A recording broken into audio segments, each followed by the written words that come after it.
Little Miss Malachite, the leader of Spider, was interrogating Qrow, who was chained to a chair. William, a male lizard faunus, was standing next to Little Miss Malachite, looking intimidating. Emily, a beautiful woman, was leaning towards Qrow, flirting with him as she said, "Oh, honey, you don't have to be so stoic. Why don't you tell me all of Osmond's secrets, and then we can free you from these chains and have a good time?" "As fun as that sounds, I'm going to have to pass," Qrow said with a smile. "It looks like Pearl has you beat with this one." William said why he laughed. Emily stood up and faced William as she said, "I see you're still upset that I broke your heart. That was years ago. Why don't you just get over me already?" William was upset at Emily by that remark, but did not say a word. "Enough of this. Since he's so unwilling to talk, I think we need to use more extreme measures," Little Miss Malachi said with a sly smile.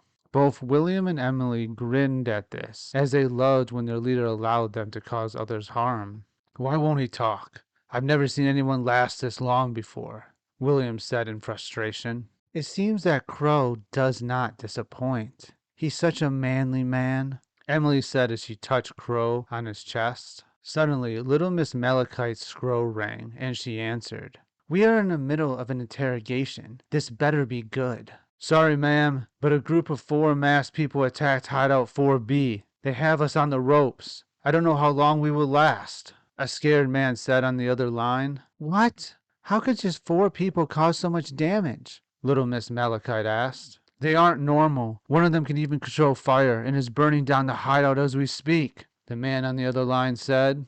"Well, stop them already, or at least hold them off until we get there," Little Miss Malachite said with anger in her voice. Little Miss Malachite turned to Qrow as she said, "It seems you're lucky, but don't worry. We'll be back to break you later."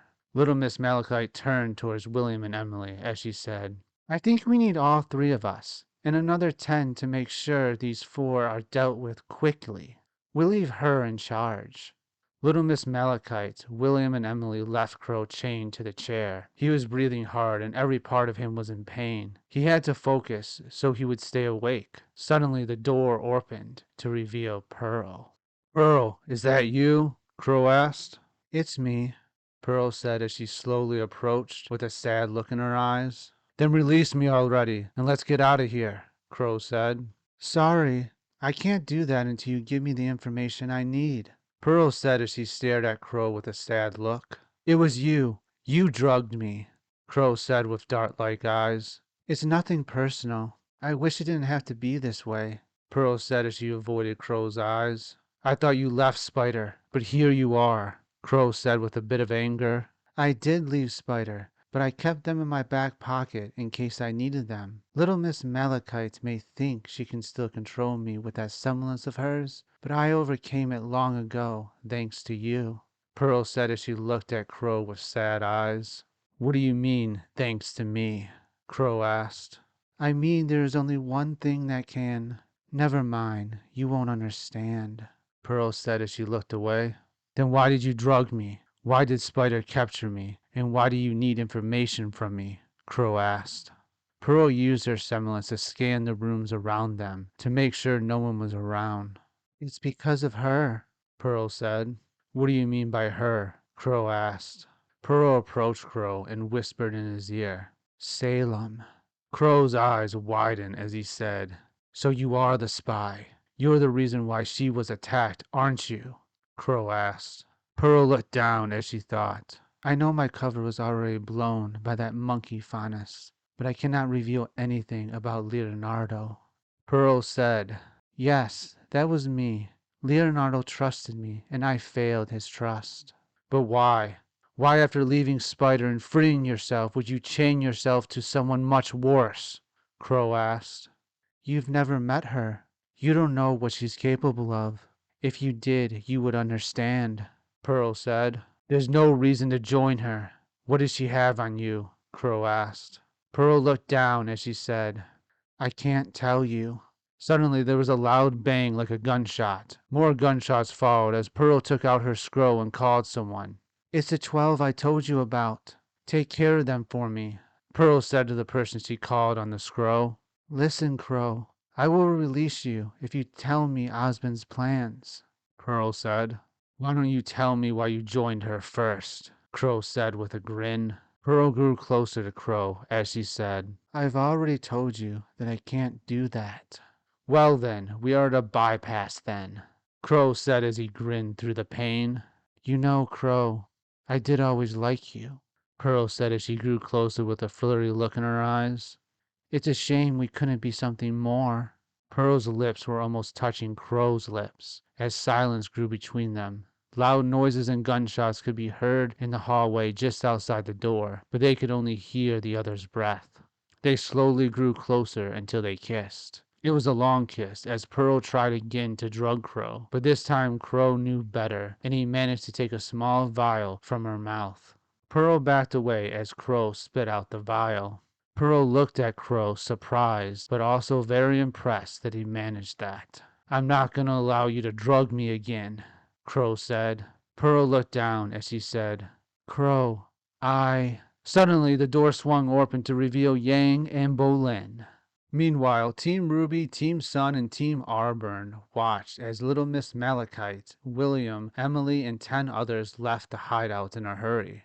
They're sure in a rush, Reese said. Yeah, this is the perfect time to strike, Sun said. Not so fast, Arslan said. We'll need to lure out the others, and then Bolin and Yang can sneak in and free Qrow. A part of Bolin's semblance is to track people that either he is close to or someone he is touching is close to. This would make it much quicker to figure out where they are keeping Qrow. Since it had to be someone that was close to Qrow, it either had to be RWBY or Yang, which RWBY allowed Yang so she could get closer to Bolin. As everyone got into position, RWBY brought out her sniper rifle, while Nadir brought out his rifle. RWBY and Nadir fired and hit the 2 spider guards standing outside. One of the guards called for help as the other was taken down by Reese riding her hoverboard. The other guard was defeated by Sun, who swooped in from above. Reese and Sun fled as a few other spider guards exited the building. RWBY and Nadir took their shots from long range as the others fired at the other guards that left the building. The guards' auras broke as they laid to the ground defeated with the other 2 guards. Then came Claire, Axel, and Hector, who blocked the incoming range attacks and moved quickly to chase down Reese and Sun. Ezra and Lily followed, and when they did, Ezra took a shot at Nadir and hit him, but his aura tanked the attack. While this happened, RWBY used her semblance to flee as Nadir jumped onto Reese's hoverboard as she swooped in. Hold on tight, killer,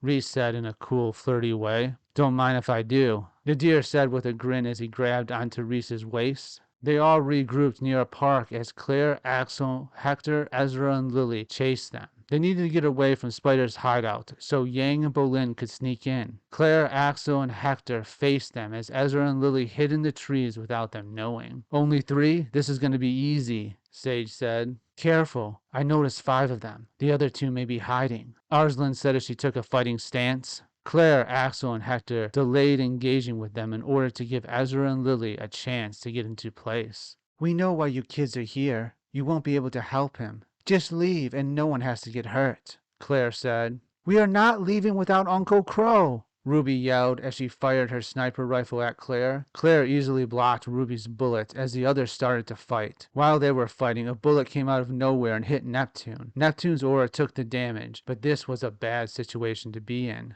Fall back, Aslan ordered, and they listened to her. Lucky for them, Ezra no longer had line of sight as he rushed to get into position.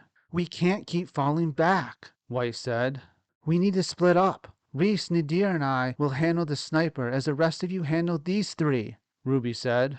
RWBY used her semblance to go around Claire, Axel, and Hector, while Reese and Nadir followed on Reese's hoverboard. RWBY, Reese, and Nadir were now away from the others and were chasing down the sniper, Ezra. Nadir was holding on to Reese, who was riding on her hoverboard, as RWBY was using her semblance. Ezra took a shot at Reese, but it slipped right past her. Something's not right. That should have hit her. Why did it miss? Ezra thought as he took aim at RWBY, who looked like a blob of red rose petals flying fast through the air. What Ezra did not know was that Reese's semblance allowed her to move smoothly while attacks would slip past her. Ezra shot, but RWBY already knew where the shot was coming from and barely managed to dodge as she took aim with her sniper rifle. She fired right at Ezra as Nadir focused on RWBY's bullet. The bullet flew through the sky faster than any bullet could. Ezra tried to dodge, but he was too slow and the bullet hit him. him. However, Ezra's aura took the damage. RWBY then used her semblance to close the distance, and as she approached, her eyes locked with Ezra's eyes. Ezra used his semblance to cause RWBY to see spots of light, blinding her. Nadia then took a shot at Ezra, but vines came out of nowhere and blocked the bullet, even though it was going faster than normal. "Don't look into his eyes!" RWBY yelled as she struggled with her sight through all the blinding lights. Ezra then ran off as more vines surrounded where he was, which created a wall of vines that was very thick. The reason that the bullets seemed to be faster was Nadir's semblance, which allowed him to offset the speed of objects that he focused on if he remained calm. This allowed objects to seem to go faster or slower depending on what he wanted. Ezra regrouped with Lily as Lily asked with a worried look in her eyes, "You're not hurt, are you?" "I'm fine, but that bullet was faster than any bullet I've ever seen, and I should have hit that girl on the hoverboard," Ezra said. "I don't like this. We don't know enough about these kids," Lily said with concerned eyes. "And we lead them further away from their friends as we circle back and take down their friends and join the others," Ezra said with a sly smile. RWBY, Reese, and Nadir faced the wall of vines. Nadir transformed his rifle into a broadsword and started cutting the vines. As RWBY's sight returned, she looked down as she had a bad feeling about this, as she thought, "Something's not right. Why would he retreat like that? What would John do in this situation?" Suddenly a thought came to RWBY. "He is trying to lead us away from the others, so he can take them out from range. I don't think we should go further away from the others. We should head back to make sure they don't double back and take the others by surprise," RWBY said. "You got a good head on your shoulders, kid," Reese said as Nadir got on her hoverboard. The three of them started to head back to the others, knowing that Ezra and Lily might jump them at any moment. "I don't hear them. Damn it! They are going back to the others," Ezra said as he and Lily started to run after them. Lily removed the vines as they ran, which created a tunnel of vines. Meanwhile, Blake, Weiss, Sun, Neptune, Scarlet, Sage, and Arslan were struggling against Claire, Axel, and Hector. "RWBY had the right idea. We need to separate them as they fight too well together. Blake and Weiss, you take the girl with the swords that lead behind those barriers. Sun and Neptune, you go for the one that can control the spear. Scarlet and Sage with me. We got the big guy with the giant gear," Arslan said. Sun and Neptune fired at Hector, the guy controlling the spear with his semblance. This caused Hector to fall back as he sent his spear at them, which they dodged as they kept firing, which drove Hector even further back. Blake and Weiss gave each other a look like they did not want to fight together, but obeyed anyway as they ran towards the woman with two blades, Claire, and attacked her. Claire fell back a bit as she left her aura barriers behind with each sword swing. Arslan looked at the big guy with the chain and giant gear weapon, Axel, as she yelled,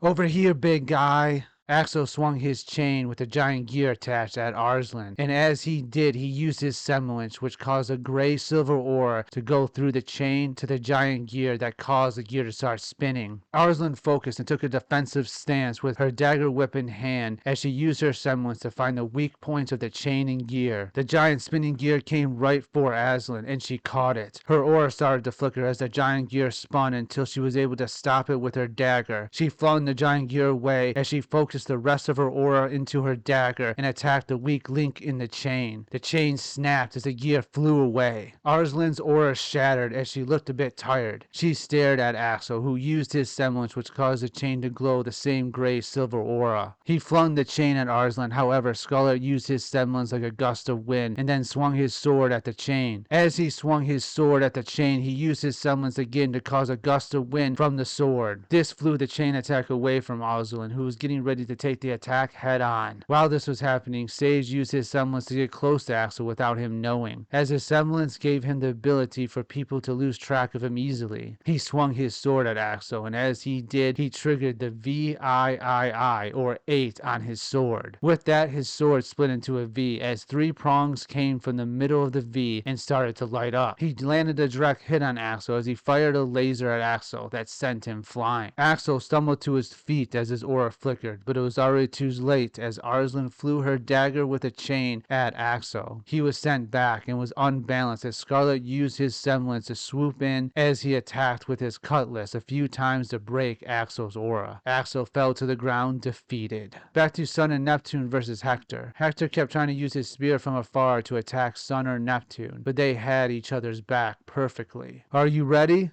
Sun said as he used his semblance to produce 3 yellow aura clones of himself. Let's do this, Neptune said as he fired a few shots at Hector as he closed in. Sun's clones took Hector's spear attacks as Neptune transformed his gun into a trident as he grew closer to Hector. However, Hector changed the direction of his spear, which he was controlling from afar, to fly directly at Neptune. Neptune did not notice as he attacked Hector with his trident, as electricity ran through the trident. Hector's spear was going to hit Neptune directly, but Sun got in front of it as he tried to block with his staff. However, the spear hit Sun directly, breaking his aura as Neptune landed a direct hit on Hector. Sun's clones disappeared as Sun struggled to his feet. Hector's aura flickered as he brought back his spear to his hands. Neptune attacked again, but Hector easily blocked. But as this happened, Sun transformed his staff into nunchucks as he fired shots at Hector. Hector took damage from the shots as Neptune used his trident with electricity to finish Hector off. Hector's aura shattered as he fell to the ground, defeated. Meanwhile, Blake and Weiss were fighting Claire. Claire used her semblance to leave behind a silver aura barrier with every slash, which continued to narrow the space Weiss and Blake could reach Claire. Weiss used her glyphs with lightning to speed herself up as Blake dodged one of Claire's strikes with her semblance. She left a fire clone behind that exploded. However, Claire was able to back up as Blake hit one of the aura barriers that Claire left behind and was too close to escape the blast from her fire clone. Blake's aura took the damage. Weiss, with increased speed, used her ice glyphs to further her speed and tried to catch Claire off guard. However, Claire just blocked Weiss's movement by leaving behind an aura barrier with a slash that Weiss ran into. Then Claire attacked Weiss with a few quick strikes, causing Weiss's aura to flicker. However, before Weiss was defeated, Blake fired a few shots that made Claire block and fall back a bit. Weiss landed to the ground next to Blake as Blake said, "If we want any shot of beating her, we are going to have to work together. And as soon as we do, you would just stab me in the back," Weiss said as she fired dust bullets at Claire, who easily blocked as she ran towards them. Claire attacked Weiss, but before Claire landed a hit on Weiss, Blake used Granbo's Shroud to wrap Weiss with a string and pulled her out of the way. Then Blake fired more shots at Claire, who easily blocked as she approached again. "Fine, we'll work together, but you follow my lead," Weiss said as she used her glyphs with lightning dust to give them both speed. They dodged Claire and ran on either side of her. Claire used her semblance to put barriers all around, but mostly between her and Weiss. Weiss used her glyphs of gravity dust to hold Claire in place, as she used ice glyphs to create a path for Blake to attack Claire, which Blake did. Claire struggled to free herself from the gravity dust as Blake got close. Claire attacked Blake and left behind an aura barrier, but Blake used her semblance and it turned into a fire clone that exploded. Weiss then gave Blake more ice glyphs to attack Claire, which Blake used and sent fire clone after fire clone until Claire's aura shattered, and she fell to the ground defeated, as both Weiss and Blake's auras shattered from using their semblances while their auras were low. Weiss and Blake stared at each other with dark light eyes as Blake asked, "Maybe now you can trust me?" Weiss stared at Blake with sharp eyes as she said, "I don't know. I still think you would stab me in the back if we were fighting the White Fang." Blake looked away with sad, angry eyes as the two ran back to the others. With Claire, Axel, and Hector defeated, the 7 of them headed towards Ruby, Reese, and Nadir's location to see if they needed any help. Meanwhile, Ruby, Reese, and Nadir were heading back to where the others were. However, Ezra and Lily were on their tail. Lily created a wall of vines where Ruby, Reese, and Nadir were going, as Ezra took a shot and aimed at Reese's hoverboard with a green plant dust bullet. Ruby, Reese, and Nadir were forced to turn around due to the wall of vines, and as they did, they looked for Ezra and Lily. However, the bullet hit Reese's hoverboard, and suddenly vines started to wrap around Reese and Nadir. Reese could not control her hoverboard, and they crashed into a tree as they tried to free themselves. Ruby turned and blocked Ezra's next bullet as she fired another shot, but Ezra dodged it as he ran while taking aim at Ruby. Lily went to fully wrap up Reese and Nadir, but Nadir transformed his rifle into a sword and cut his and Reese's vines. This allowed Reese to get back on her hoverboard, where she had the advantage of her semblance. Ezra's shot hit Ruby, but as the shot hit her, she fired another bullet, but it was blocked by the vines. As Ruby fell to the ground, she used her semblance to close in on Ezra, but this time she avoided looking into his eyes. Ruby transformed her sniper rifle into her scythe and attacked, cutting through the vines, but Ezra blocked. Then Ruby used her semblance to get high and transformed her scythe into a sniper rifle and fired at Ezra. However, Ezra fired at the same time. Both hit. RWBY fell to the ground as her aura shattered. Ezra's aura flickered. He knew one more hit and his aura would break. Ezra took a shot at RWBY to finish her off. However, a chain whip came out of nowhere and blocked his shot. He did not have time to look for the person who did it, as he saw that Lily was in trouble. Nadir took aim at Lily and focused on his bullets as he fired. Lily tried to block it with her vines, but Nadir used his semblance to speed up his bullet, and it hit her even through the vines. Lily was fine though, as her aura took the damage. Reese flew above Lily, and then Reese transformed her hoverboard into twin revolvers and fired at Lily multiple times from above. Lily fell to the ground as her aura flickered. Reese transformed her twin revolvers back into a hoverboard as she landed on it and circled around. Nadir took aim at Lily again. However, before he could fire, suddenly a bullet came out of nowhere and hit Nadir, and it caused his aura to flicker. "No, Nadir!" Reese yelled as she flew on her hoverboard to pick him up. As another bullet slipped right past her, she used her semblance again to dodge the bullet. Lily used this moment to retreat into her wall of vines while creating more vines in the process. Ezra, while running, took another shot with another green plant dust bullet right at Reese's hoverboard. It hit and wrapped Reese and Nadir in vines. Ezra took another shot at Reese using an explosive bullet. Both Reese's and Nadir's auras broke as they flew to the ground defeated. However, just when Ezra was going to finish RWBY, Reese, and Nadir off, Sienna attacked Lily. Lily's aura broke and she fell to the ground defeated. Sienna was so fast that she was a blur due to her semblance, as it increases her speed and strength when those around her have weak or depleted auras. Sienna grabbed Lily with one arm as she said, "Ezra, leave these three alone or she will die." Ezra looked at Sienna with anger in his eyes as he slowly approached RWBY, who was lying on the ground knocked out. Ezra pointed his sniper rifle at RWBY as he said, "I know why you're protecting these humans. It's her. With her silver eyes, she reminds you of your sister. Let Lily go or I'll end her right here, right now." Sienna stared at Ezra with dart-like eyes as she thought, how could he know about my little sister? Does Spider really know that much? You betrayed the White Fang for this girl, but I suppose you two are a fit, as she did the same with her bandit family for you. How long will it take for her to betray you as well? Or are you the one planning on betraying her? Sienna asked, staring at Ezra, but not in his eyes. Ezra pointed his sniper rifle closer to RWBY as he said, "Don't think I won't do it, Sienna."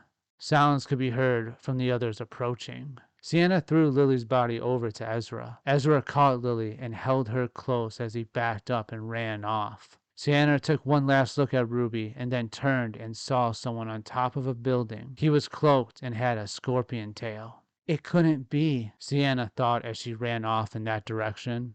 Weiss, Blake, Sun, Neptune, Scarlet, Sage, and Arslan ran to where the fight happened and found RWBY, Reese, and Nadir knocked out, but not injured. They woke them up as RWBY asked, "What happened? Did we win?" "We did. But RWBY, are you okay?" Weiss asked. "Yeah, I think. But wait, what about Yang? Where is she?" RWBY asked. "We have to go back and see if we can help Yang and Bolin," Aslan said. The 10 of them ran towards Spider's hideout to see if they could be of any help to Yang and Bolin. They hoped that they were able to free Qrow while they were fighting, but ran towards them just in case they failed.